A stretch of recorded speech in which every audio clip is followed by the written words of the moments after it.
Di dalamnya terdapat larangan dan petunjuk. Nah, petunjuk inilah yang kita lakukan setiap hari guna untuk sebagai bekal kita apabila kita telah meninggalkan dunia ini. Dan juga larangannya selalu kita perhatikan setiap hari, setiap detiknya, agar kita tidak melakukan larangan-larangan yang menjerumuskan kita kepada hal-hal yang berdosa. Tentunya dosa ini harus kita hindari sebagai umat Islam atau umat Muslim. Kemudian juga kepada Nabi kita Muhammad sallallahu alaihi wasallam kita selawat, Allahumma shalli ala Muhammad wa ala ali Muhammad. Beliau adalah nabi yang kita harapkan nanti di akhirat nanti insyaallah mudah-mudahan kita mendapatkan syafaat daripada beliau, dan pertemuan dengan beliau sangat kita harapkan. Bapak Ibu yang dirahmati Allah, pada subuh ini kita menyampaikan hal yang berkaitan dengan hal umum, dan ini bagi kita semuanya adalah merupakan hal yang sama-sama sudah kita ketahui dan kita memahami itu. Dan apa yang kita sampaikan ini adalah kalau Bapak dan Ibu lebih mengetahuinya daripada saya yang menyampaikannya. Pada pagi ini untuk kita, yaitu kita akan membicarakan tentang aurat dan menjaga pandangan. Sama-sama sudah kita ketahui bahwa sekarang dengan perkembangan dunia saat ini kita sudah memakai yang namanya katakanlah seperti HP dan lain sebagainya di diri pribadi kita masing-masing. Hal ini bisa kita bilang ada dampak positifnya dan juga ada dampak negatifnya gitu. Dampak positifnya dan dampak negatifnya kita sudah sama-sama mengetahui. Tapi dalam hal ini berkaitan dengan hal yang negatif, kita sampaikan di sini, yaitu berkaitan dengan aurat gitu. Aurat itu tidak hanya untuk lelaki dan perempuan, kedua-duanya diatur oleh Allah Subhanahu wa taala, dan juga kita dapat melihatnya dari hadis-hadis. Nah, kalau di media sosial ini kita sebagai umat yang beriman dan bertakwa kepada Allah, kita harus menjaga pandangan kita. Karena pandangan di sini di media sosial itu lebih bebas daripada pandangan yang ada di dunia nyata. Karena kita bisa membawa HP kita di kemana saja itu dalam kondisi yang tidak diketahui oleh orang lain. Dan tentunya sebagaimana kita sampaikan tadi, hal-hal negatif di sana bisa terjadi. Dan kita sebagai orang yang beriman harus menghindari hal tersebut. Kenapa? Nanti akan berdampak kepada kita akan mendapatkan dosa. Kemudian di dunia nyatanya juga kita lihat di sekitar kita, di dalam kita itu banyak menimbulkan, terutama yang untuk laki-laki, mungkin juga untuk perempuan bisa menimbulkan dosa, karena kita harus menjaga pandangan kita supaya kita terhindar dari hal yang dosa tadi. Baiklah Bapak Ibu yang dirahmati Allah, di sini kita baca dari beberapa ulama yang kita ambil di sini, dan Bapak Ibu sudah mengerti juga bahwasanya dalam fikih aurat adalah bagian anggota badan yang tidak boleh ditampakkan atau terlihat oleh orang yang bukan mahramnya. Sedangkan menurut salah satu ulama fikih, yaitu Al-Khatib As-Asbini, menyebutkan bahwa aurat merupakan bagian tubuh yang harus ditutupi serta tidak boleh terlihat oleh orang yang tidak mahram, dan bagian yang harus ditutupi ketika melakukan salat. Jadi kondisi kita saat sekarang ini itu sudah memenuhi bahwa kita sudah memakai pakaian yang benar, dan ini tentunya kita bawa ke keluar baik laki maupun perempuan. Kemudian Bapak Ibu yang dirahmati Allah, di dalam Al-Quran berupa kabar gembira untuk kita disampaikan dalam surat Al-Imran ayat 133. A'udzubillahi minasyaitonirrajim. Bismillahirrahmanirrahim.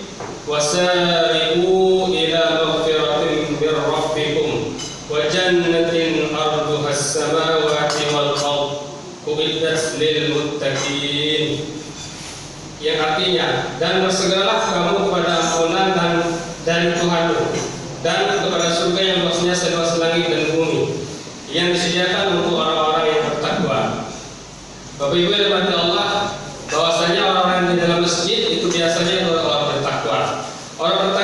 sama-sama sudah kita ketahui juga bahwanya apa-apa saja yang dilakukannya di dalam kehidupan sehari itu hal-hal yang positif.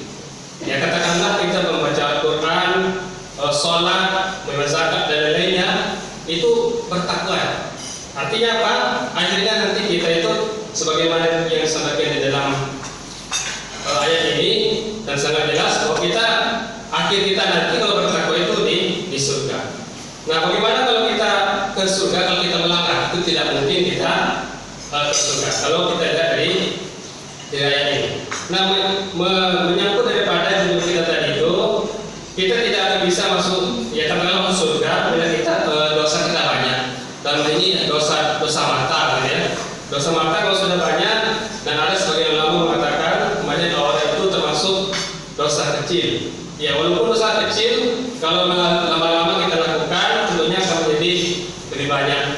Dan hal inilah yang harus kita camkan sebagai orang beriman sampai akhir hidup kita untuk kita menghindari yang berbau aurat yang tidak boleh kita lihat.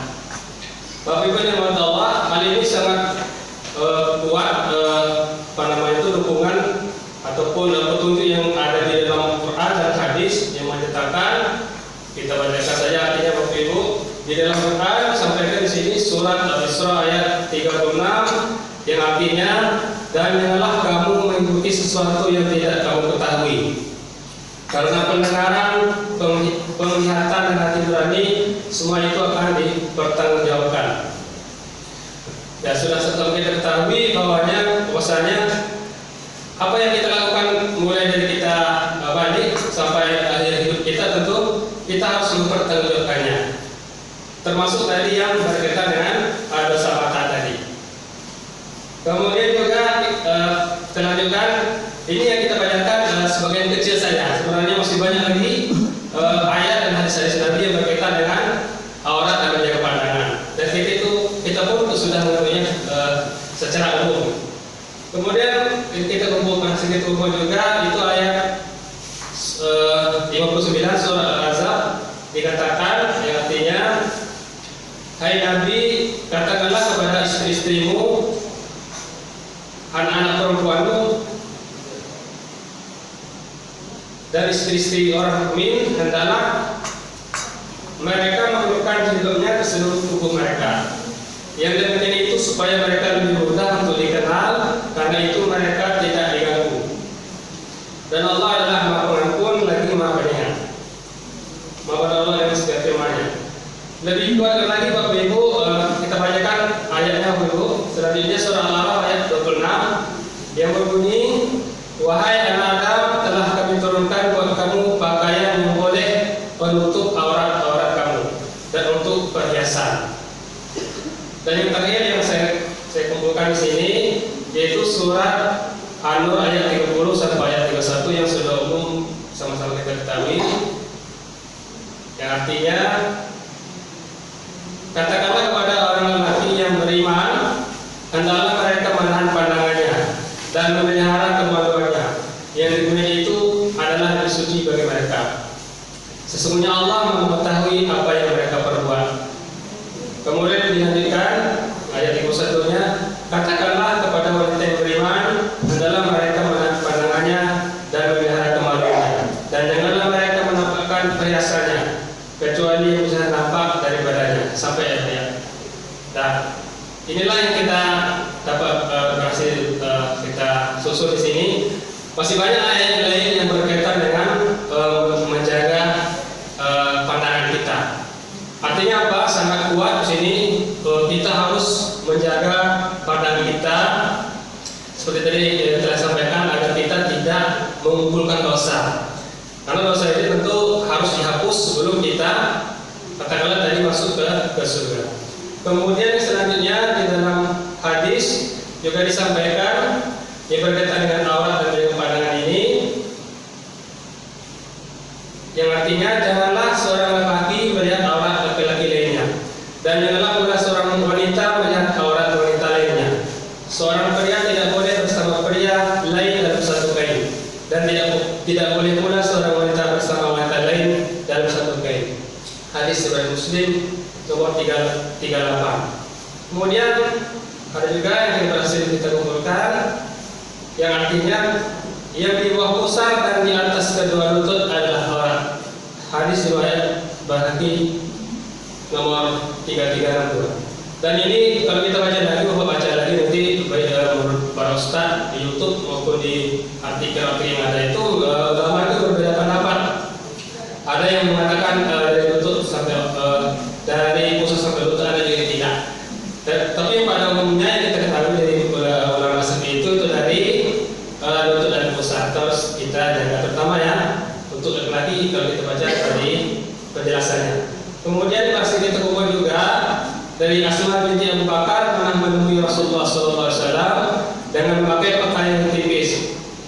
Maka Rasulullah SAW pun berpaling darinya dan bersabda, "Wahai Asma, sesungguhnya seorang wanita itu jika sudah haid tidak boleh terlihat dari dirinya kecuali ini dan ini." Beliau menunjuk wajahnya dan kedua tangannya. Hadis riwayat Abu Daud nomor 4140. Nah, sudah sama-sama diketahui ya, kita belajar ilmu agama bahwasanya yang umum kita ketahui kalau orang perempuan itu adalah muka dan telapak tangannya. Artinya apa? Kalau kita lihat selain daripada itu, untuk yang laki-lakinya tentu sudah berbuah dosa untuk kita, dan hal inilah yang harus kita jaga. Kemudian yang terakhir yang masih kita kumpulkan adalah hadis mata itu berzina, hati juga berzina. Zina mata adalah dengan melihat hal yang diharamkan, zina hati adalah dengan membayangkan pemicu syahwat yang terlarang. Sementara kemaluan membenarkan atau mendustakan semuanya itu.